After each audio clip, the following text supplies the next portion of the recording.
Okay, good morning everyone, and welcome to the Rational Independent. This is Monday morning, and today's Reddit rant, we dive into NPR. NPR is an interesting topic because you would think it is tame, boring, reliable, relatively center news.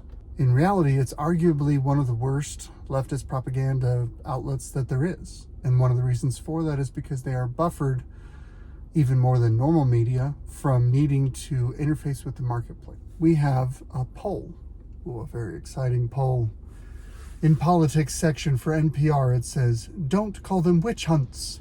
Most Americans say investigations into Trump are fair." Similar to some of the videos that we've had recently, this is touches on the idea that President Trump is currently he's in the middle of this swirling maelstrom of indictments and investigations, or pending indictments. So to date, Monday, March 27th, President Trump has not been indicted anywhere, but he has multiple places where grand juries are considering indictments, where prosecutors are looking to bring a case against him. And the interesting thing is, in this poll, they basically polled 1,300 people, which is a pretty good sample size, all things considered. And they said, what is your opinion of these investigations? Because President Trump, in his way, is taking the time to push back on these and say, oh, these are witch hunts. This is politically motivated prosecutions, or as he puts it, prosecutorial misconduct. Say that 3 times fast. President Trump's basically trying to invalidate these investigations. So one way to create a counter narrative is to ask regular people and say, well, what do you think? Do you agree with President Trump? And according to this poll, which when it comes to polling, not to get too far into the weeds, the methodology of the poll is very important. How they phrase the questions, what order they ask the questions, how they choose their sample size and type of sample, how to make sure that it's representative of the public as best they can, whether or not it's skewed or tilted, over-representative or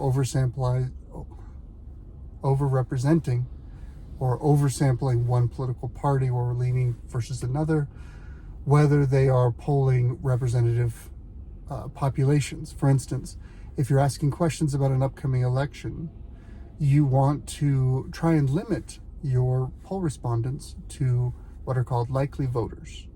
In other words, did you vote last election? How often do you vote? Are you currently registered to vote?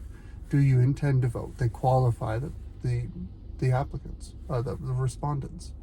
Because you can imagine, if you're asking a question about an upcoming election and you don't kind of narrow the field to be representative to what you're doing, then you're going to end up in a situation where your answers are not necessarily applicable.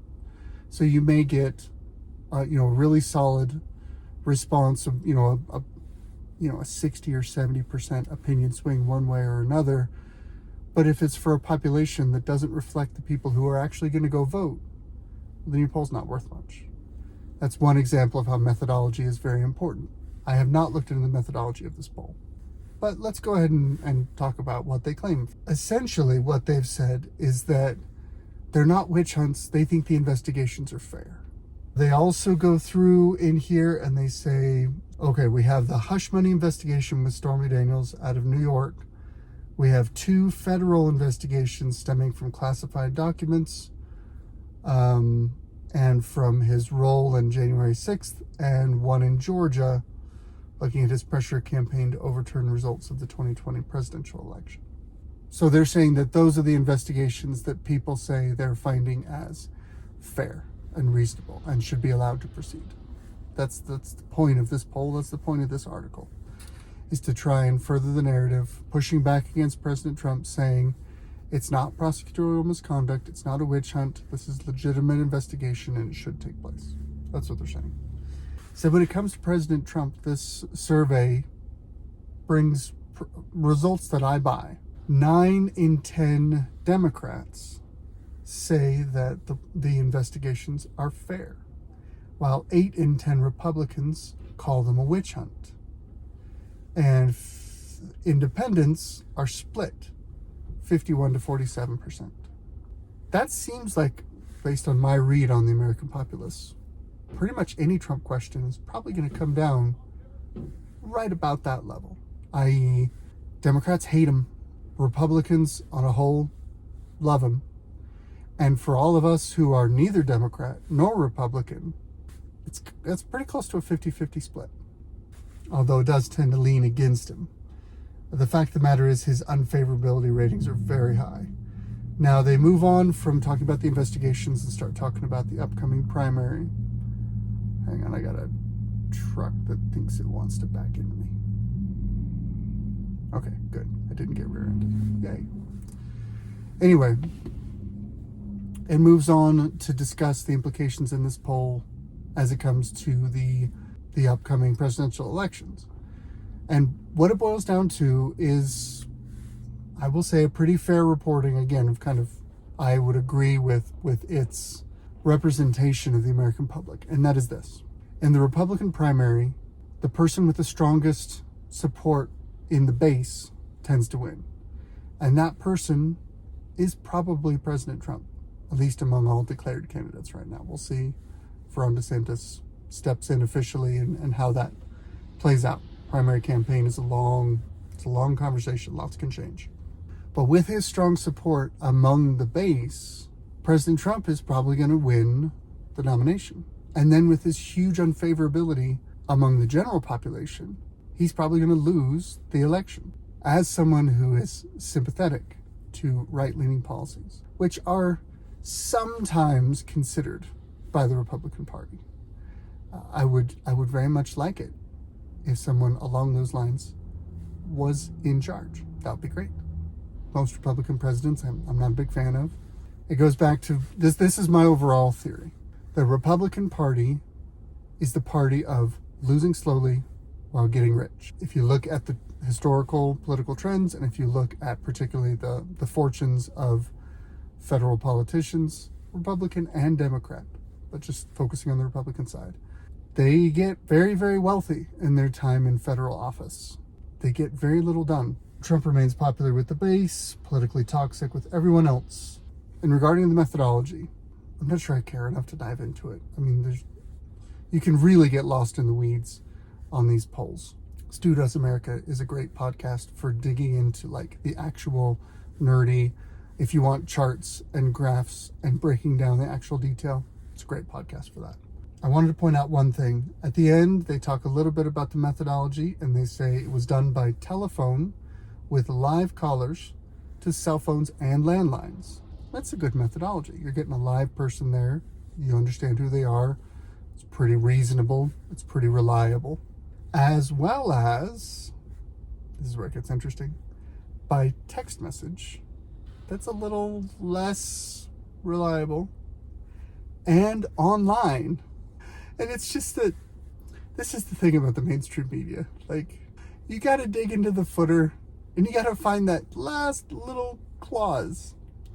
I can make an online poll say anything because that is easily, you can screw up the sample. It is easy to skew and bias. It is easy to pretend to be someone that you're not. It is easy to spam results. It is easy to do so many things once you step over into online polling. What percentage of these 1,300 adults were on the phone live calling with a pollster? What percentage was over text message? What percentage was over the internet? I don't know. I got to go. Thank you for the footnote. Now I've got to go and dig into the methodology that you use to try and figure it out if I care. I point this out just to say, if you dig just a little below the surface, if you just read everything that they say, you'll often find, oh, wait, there's a little caveat right there. Oh, actually, yeah, we're gonna sneak that in there. We're hoping most people don't read to the very end. In a world where almost everybody just reads the headline, it's very effective. Because if you're ever pushed back on, you can say, oh no, we included that caveat. It's right here in our footnote. Oh no, we included that methodology. It's over here in this link. This reminds me of the deep dive that I did on some kind of, American healthcare is terrible and expensive. If you look at it, it's like, okay, we're going to report these top line numbers that were assembled by this think tank. The think tank gets these numbers from this global organization. This global organization gets its numbers from individual countries, and somewhere buried in those footnotes is a little caveat that says we really can't accurately compare country to country because every country has its own methodology. But the top line number that makes the headline in the article read by people makes cross-country comparisons. But because you have to read 3 layers deep to find the caveat that goes, oh, actually, we're not supposed to do that. Anyway, so Trump had a rally, and it won't be his last. And it's going to be an interesting primary season because it's going to be a long run and exhausting. We have a year and a half of primaries and then general elections to try and hammer this question out. And it is going to be, just try and stay with me, all right? And we'll see if we can figure this out. Thank you all for your time and attention. If you like what I said, drop me a like. If you don't like what I said, drop me a comment. I'm a little busier during the week these days, but I do read all the comments. I will reply to them. I enjoy conversation, and I particularly enjoy conversation with people I don't agree with. Drop a comment. Let's talk about it. And I hope you all have a wonderful day. Good luck out there.